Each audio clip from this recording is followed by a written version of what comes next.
It was meant to be the happiest day of their lives, a celebration of love, hope, and new beginnings. But by the time the sun had set, the church bells no longer rang in joy, they tolled in grief.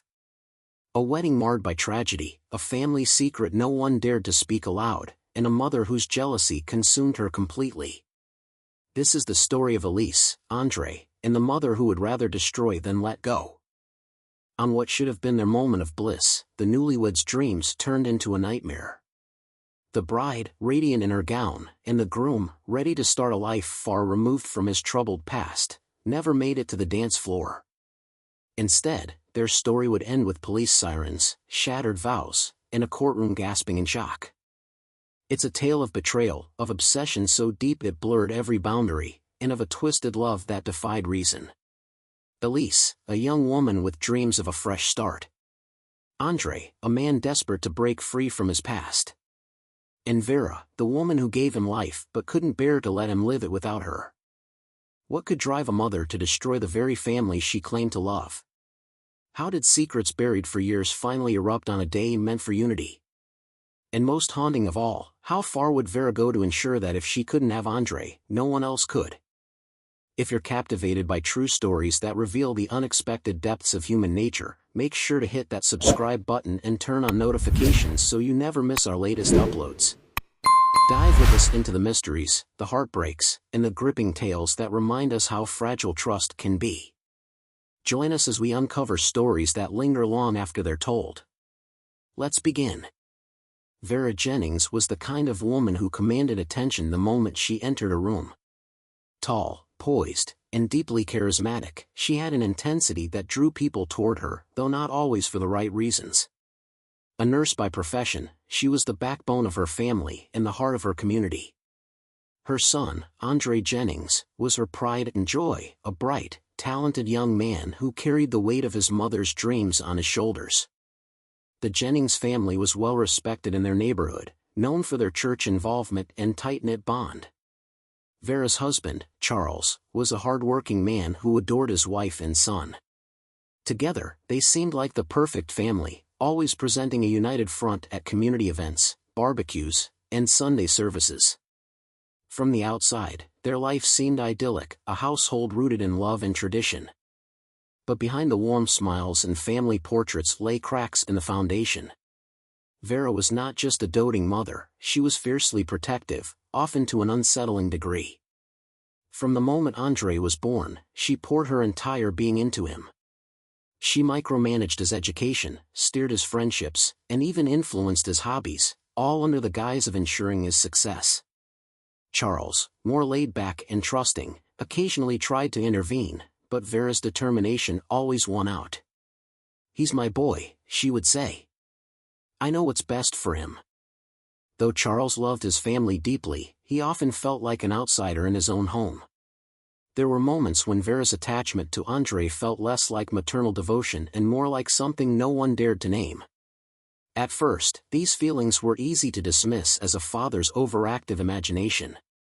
But over time, even Andre's closest friends noticed Vera's influence creeping into every aspect of his life. When Charles Jennings passed away unexpectedly from a heart attack, the entire family was thrown into turmoil. Andre was just 18, on the cusp of manhood, and Vera, only in her early 40s, was suddenly a widow.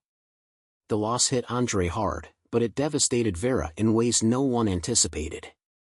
She withdrew from her social circles, stopped attending church, and seemed to pour all of her grief into her relationship with Andre. For Vera, Charles's death was more than just the loss of a husband, it was the loss of her tether to the outside world. Charles had always been the buffer, the voice of reason that balanced her intensity. Without him, Vera's world narrowed to one focal point, Andre. The boundaries between mother and son began to blur in ways that were both heartbreaking and alarming. Andre, grieving the loss of his father, leaned on his mother for comfort. She would tell him, "It's just us now, Andre. We have to stick together. No one else understands." As the weeks turned into months, Vera's grip tightened. She discouraged Andre from going out with friends, insisting he stay home to keep her company. She began cooking his favorite meals every night, doting on him with an intensity that left even Andre feeling suffocated. When he mentioned wanting to go away for college, Vera reacted with anger, tears, and guilt. "You can't leave me, Andre," she would plead.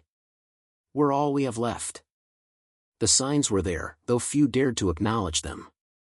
Vera's overprotectiveness began to manifest in unsettling ways. She would show up unannounced at Andre's part-time job, bringing him lunch and staying to chat with his coworkers as if she were vetting them. At family gatherings, she clung to him, sometimes linking arms or resting her head on his shoulder for just a little too long. Her friends, noticing her behavior, would laugh nervously and say, "You're spoiling that boy, Vera," to which she would reply, "He's my world. I can't help it." Even Andre began to feel the weight of her affection. While he loved his mother deeply, there were moments when her attention felt overwhelming, even invasive. She insisted on knowing every detail of his life, who he was texting, where he was going, what he was thinking. If he didn't comply, her mood would shift dramatically, swinging from loving to cold in the blink of an eye. "You don't care about me anymore," she'd say. "After everything I've done for you." One evening, a neighbor recounted seeing Vera and Andre sitting together on the porch. From a distance, it looked like a typical mother-son conversation, but something about the way Vera leaned in, her hand brushing his cheek, made the neighbor pause. "It's just Vera being Vera," they told themselves, brushing off the uneasy feeling. The line between mother and son began to blur in the months following Charles Jennings' death. Grief has a way of reshaping relationships, and for Vera and Andre, it carved out a bond that felt unshakable, though it came at a cost. Without Charles to ground her, Vera turned to Andre not just for comfort but for emotional fulfillment that went beyond the bounds of motherhood.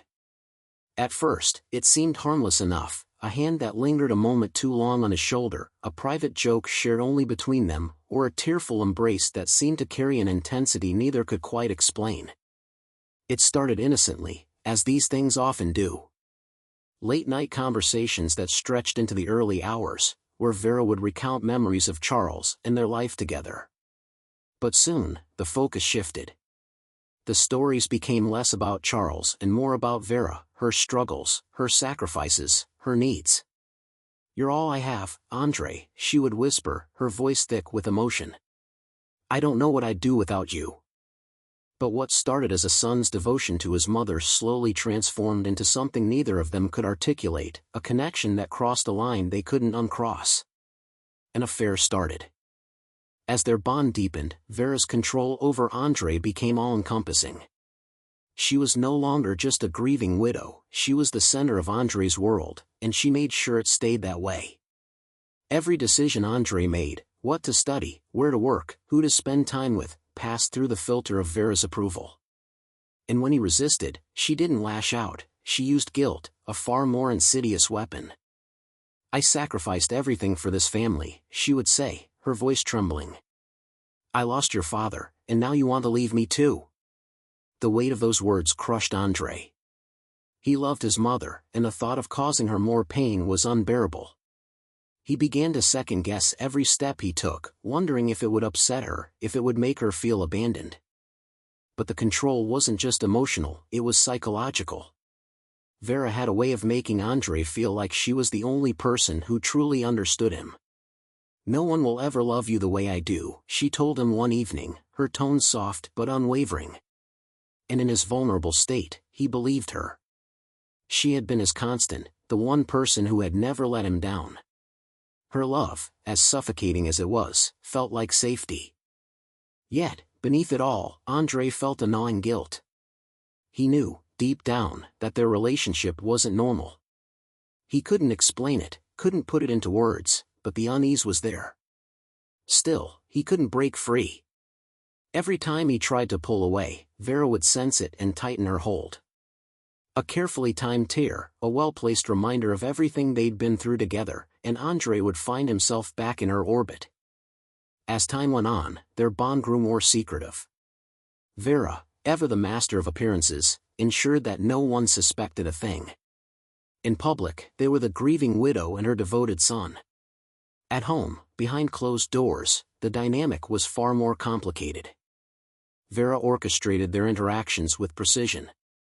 She made sure they never lingered too long in the presence of others, avoided physical displays of affection that could raise eyebrows, and kept their late-night conversations confined to the safety of their home. "People wouldn't understand," she warned Andre. "They don't know what we've been through. They'll try to tear us apart." Andre, caught between his loyalty to his mother and the growing weight of their secret, became withdrawn.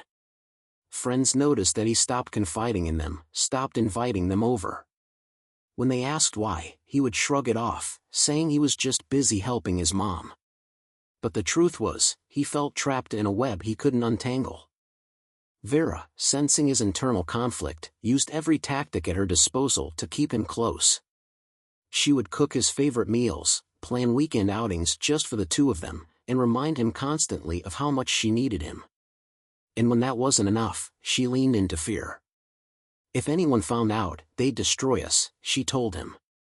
"They'd call me a monster and take you away from me. Do you want that?" Andre didn't. Despite everything, he loved his mother.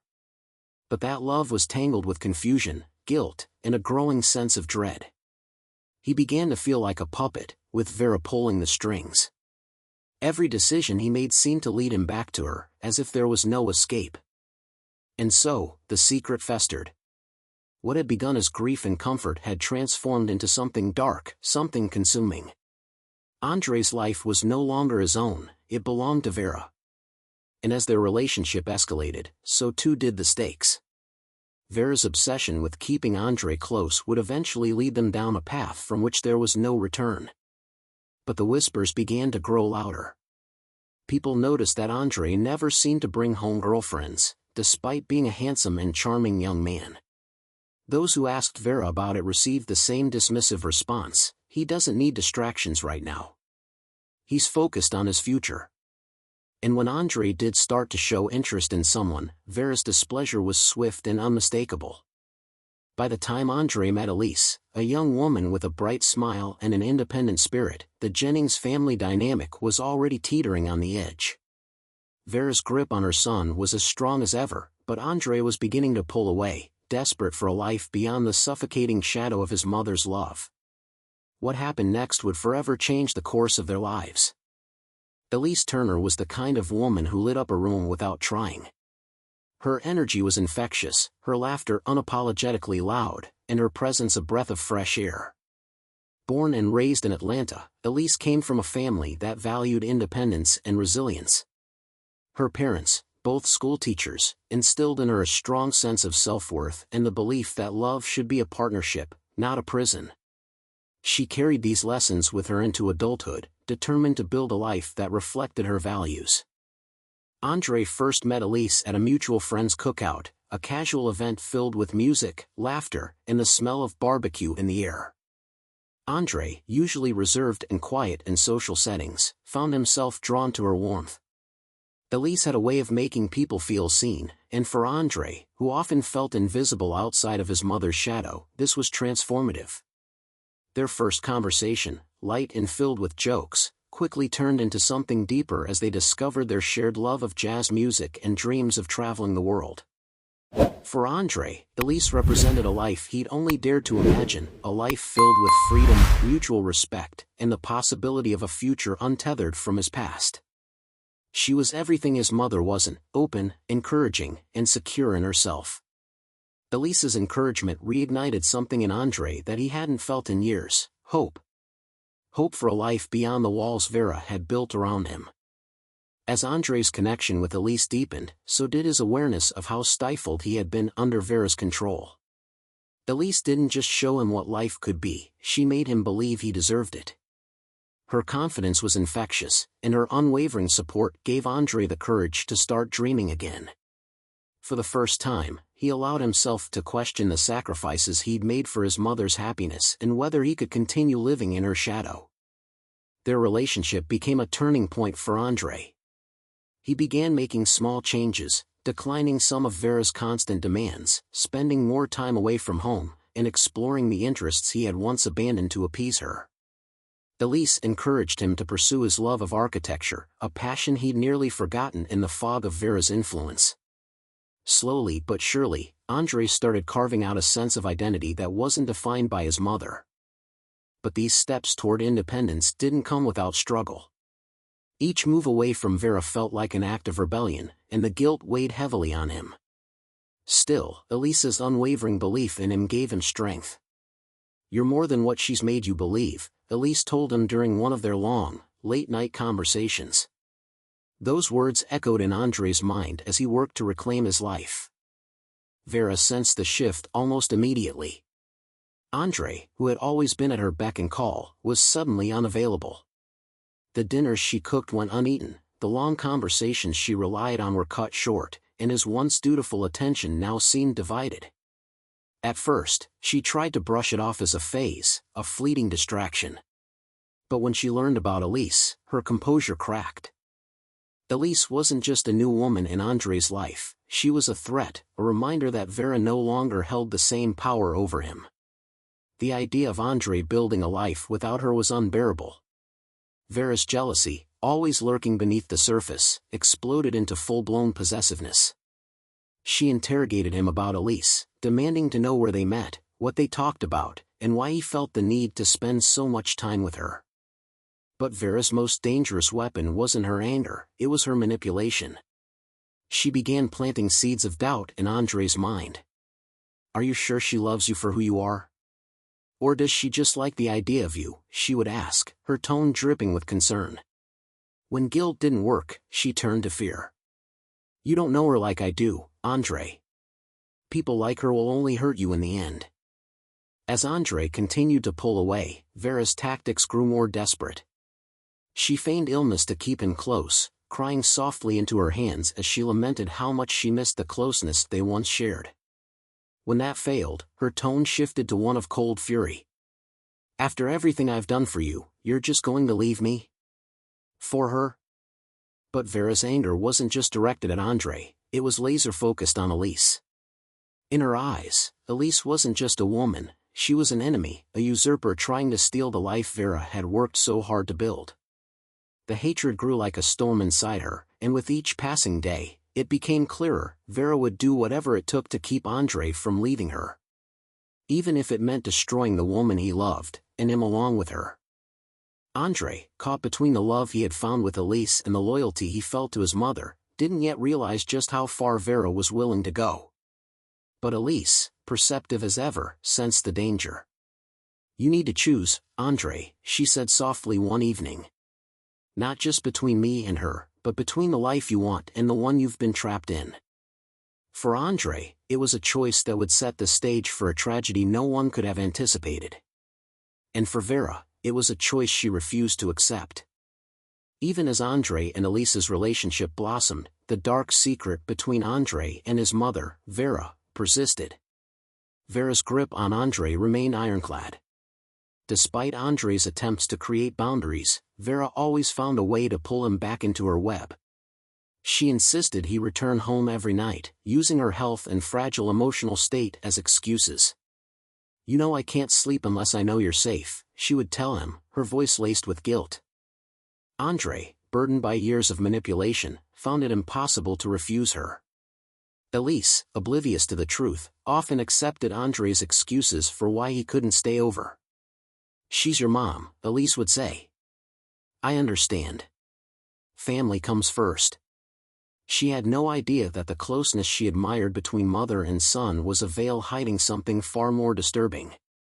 When Andre first introduced Elise to Vera, he braced himself for a storm. To his surprise, Vera played her part flawlessly. She greeted Elise with open arms, her face lighting up with a smile so convincing that even Andre was momentarily disarmed. "Oh, my dear, you're just as lovely as Andre said you were," Vera exclaimed, pulling Elise into an embrace that lasted a moment too long. Elise, ever the optimist, took Vera's warm reception as a sign of approval. She began involving Vera in their plans, inviting her to brunches and sharing details about the wedding. Vera, meanwhile, watched and listened, masking her growing resentment with feigned interest. She offered to help with the wedding planning, choosing tasks that kept her close to Andre while subtly excluding Elise. "I just want everything to be perfect for you too," she would say, though her true intentions were anything but pure. For Andre, the charade was suffocating. He could see the tension simmering beneath Vera's pleasant facade, and he knew it was only a matter of time before it boiled over. The wedding day arrived with all the fanfare of a storybook romance. The venue, a grand hall adorned with soft white roses and flickering candles, was filled with friends and family eager to celebrate the couple. Elise was radiant, her smile lighting up the room as she walked down the aisle. Andre, standing at the altar, looked dashing but noticeably tense. His eyes darted occasionally to the front row, where Vera sat with an unreadable expression. From the outside, Vera appeared to be the picture of grace and pride. Dressed elegantly in a navy gown, she greeted guests warmly and even shed a tear during the vows. But those who knew her well could sense the tightness in her smile, the stiffness in her posture. Her hands gripped the edges of her chair, her knuckles white against the fabric. Throughout the ceremony, subtle signs of tension punctuated the otherwise joyous occasion. Vera's gaze lingered on Andre and Elise for just a beat too long, her eyes narrowing slightly whenever the couple exchanged loving glances.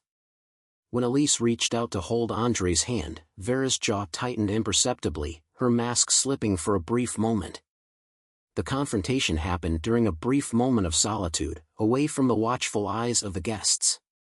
Andre had stepped into a quiet corridor to catch his breath, overwhelmed by the weight of the day. Vera followed him, her heels clicking sharply against the marble floor. "You look handsome," she said, her voice soft but laced with something sharper. Andre turned to face her, his brow furrowed. "What do you want, Mom?" Vera took a step closer, her gaze intense.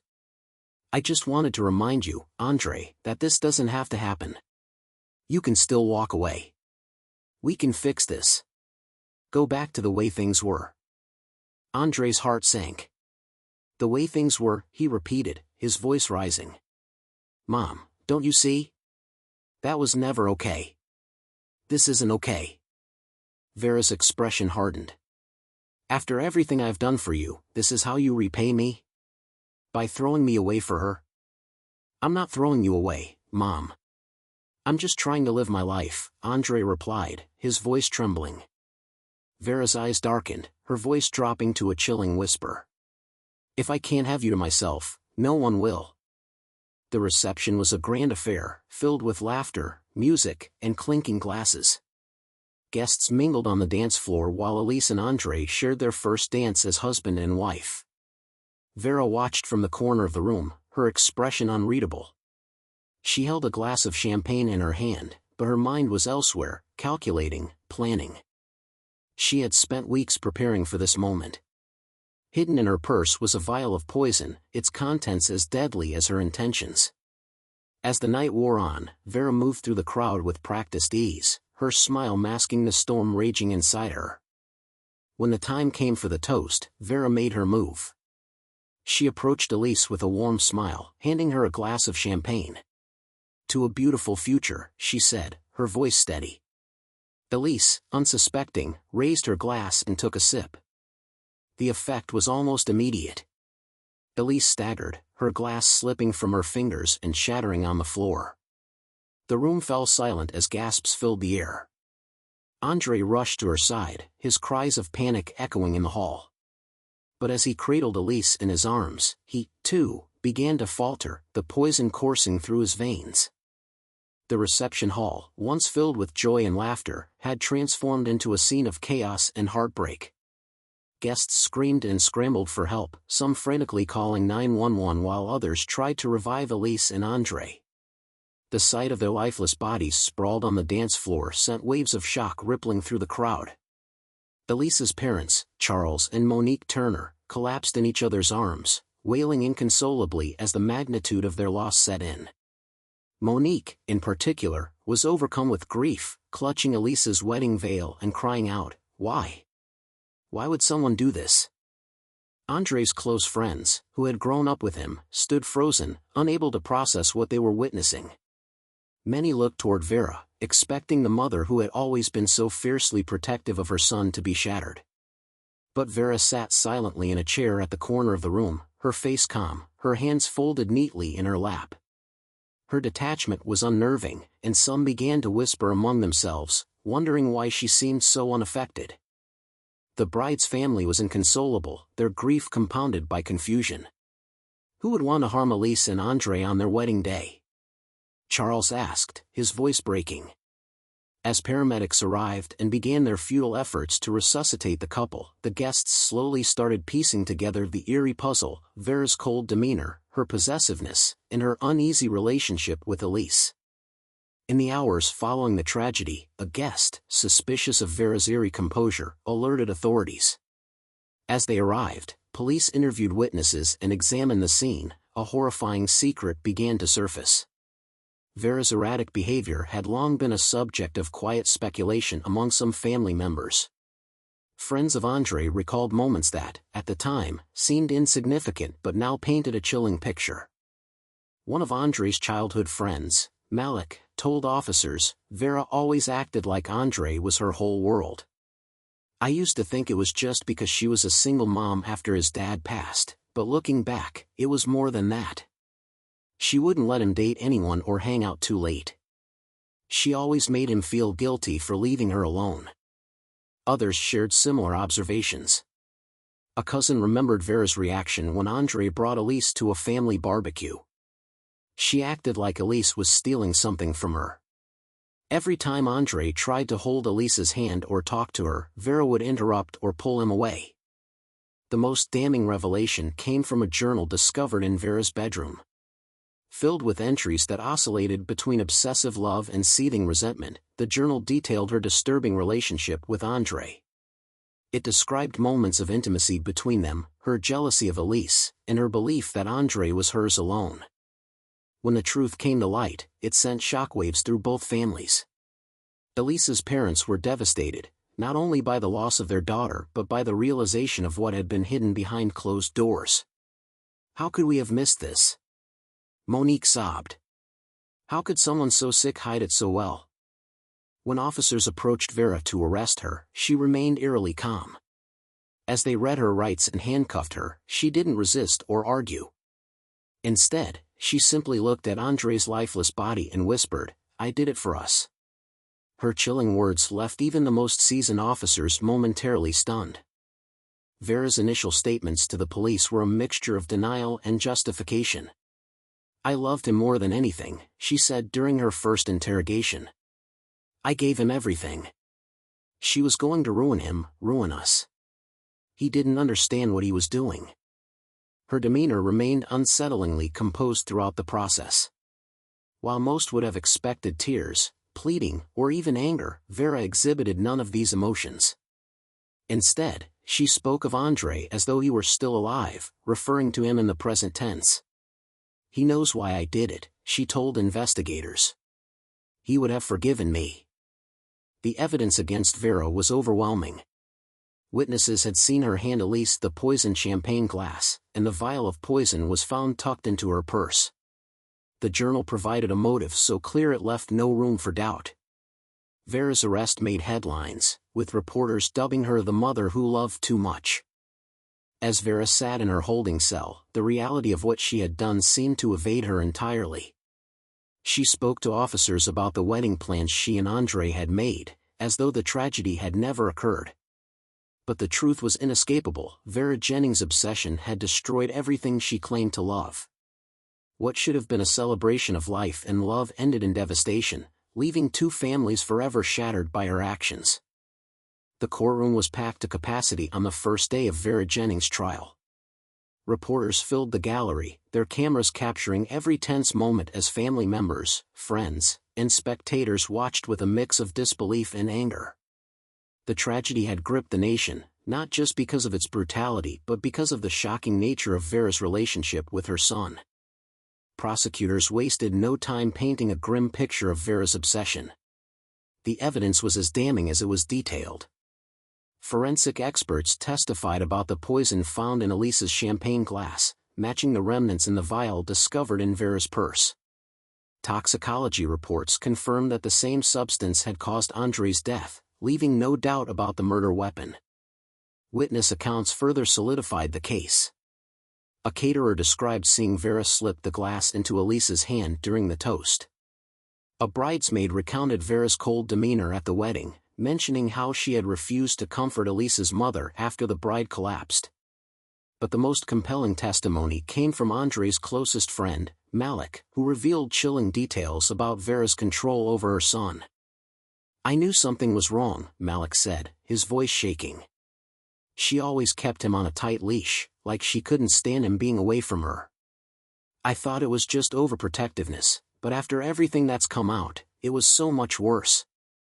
The journal, filled with entries describing Vera's possessiveness and resentment toward Elise, became a centerpiece of the trial. Prosecutors read passages aloud, including one entry written just days before the wedding: "I'll never let her take him from me. He's mine. He's always been mine." The courtroom fell silent as those words hung in the air, their implications cutting deeper than any physical evidence could. The defense attempted to shift the narrative, arguing that Vera's actions were the result of a deep-seated psychological disorder.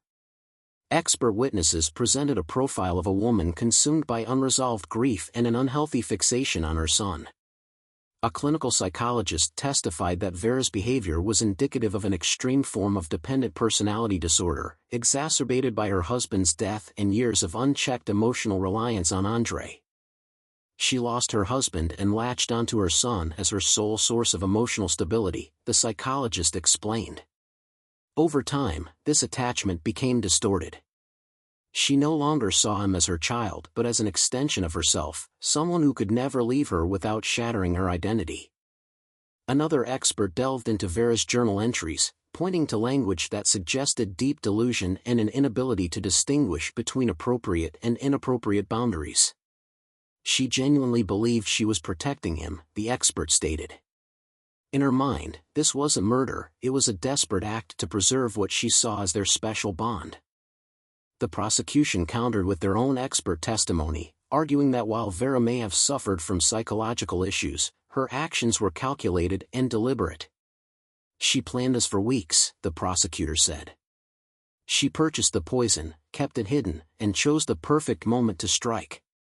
That is not the behavior of someone unaware of their actions. That is premeditation." After weeks of testimony, the jury deliberated for only 2 days before reaching a verdict.